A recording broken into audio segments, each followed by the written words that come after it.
Well, if there's one thing we know for a fact from movies, it is that the future is one really messed up place.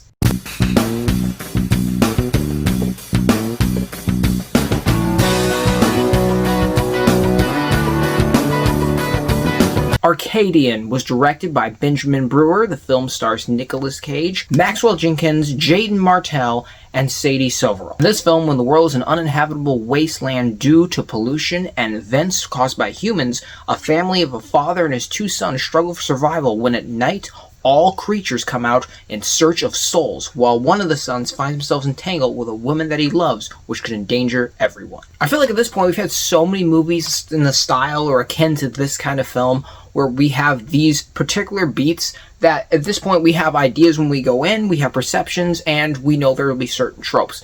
What I think what makes Arcadian better than most of those is most of those tropes in here are subverted or changed or expanded upon in a way that aren't normally done. This film tells an incredibly sobering story that is more focused on character drama than it is on the larger picture of just getting to the next action horror sequence.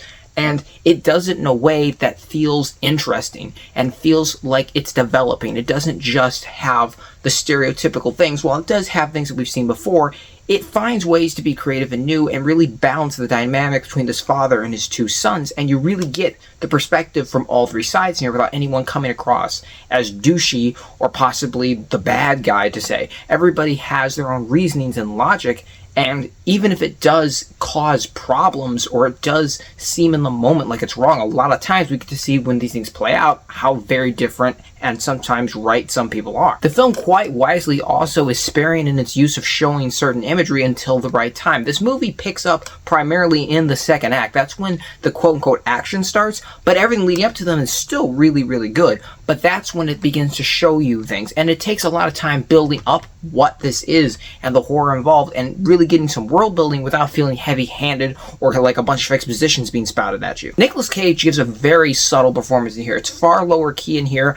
It's very real though, and it's very father-like. And it's a dad who's trying to keep his sons alive and still raise a family in the middle of an absolute apocalypse. But I think still these two sons are the heart of the film. They are where it's at. Their story is what primarily keeps you focused. Cinematography and the direction here all just placed together so well with having this sense of confinement and claustrophobia when events do take place. And everything happening at night really helps with the darkness and everything that you can do with that, and it uses all this to its advantage. It doesn't miss out, which so many movies have cool concepts but never flesh them out. This movie has so many awesome ideas, and it constantly finds ways to make them interesting and use them in an effective and completely compelling way, and also takes time to surprise you with things and just get where everything is going on in the story so that it feels linear but also feels like you're watching something actually happen. It almost feels like a horror story that you hear before bed. There are really good lines in here, and I like the way that Nicolas Cage's father basically is just kind of like, he doesn't care about everything that's going on, he's just trying to stay alive. Like, he's kind of at that point where he's just like,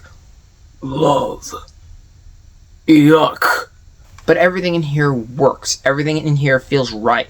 And it just, the moment the film came on, it hooked me, and I never wanted to leave. And this is a film I can't wait to see again. It's the kind of films we need more of, because even when the action finally does start up and get going down, it is thrilling, it is gripping, and it is creative. I really can't use that word enough about this movie, how much this film breaks the rules, how much it's not afraid to change things in a way that's actually unique for this story. Because this film really just is a father-son apocalypse movie. It's a coming-of-age movie in some ways, and in other ways it's completely something else. It's brilliant.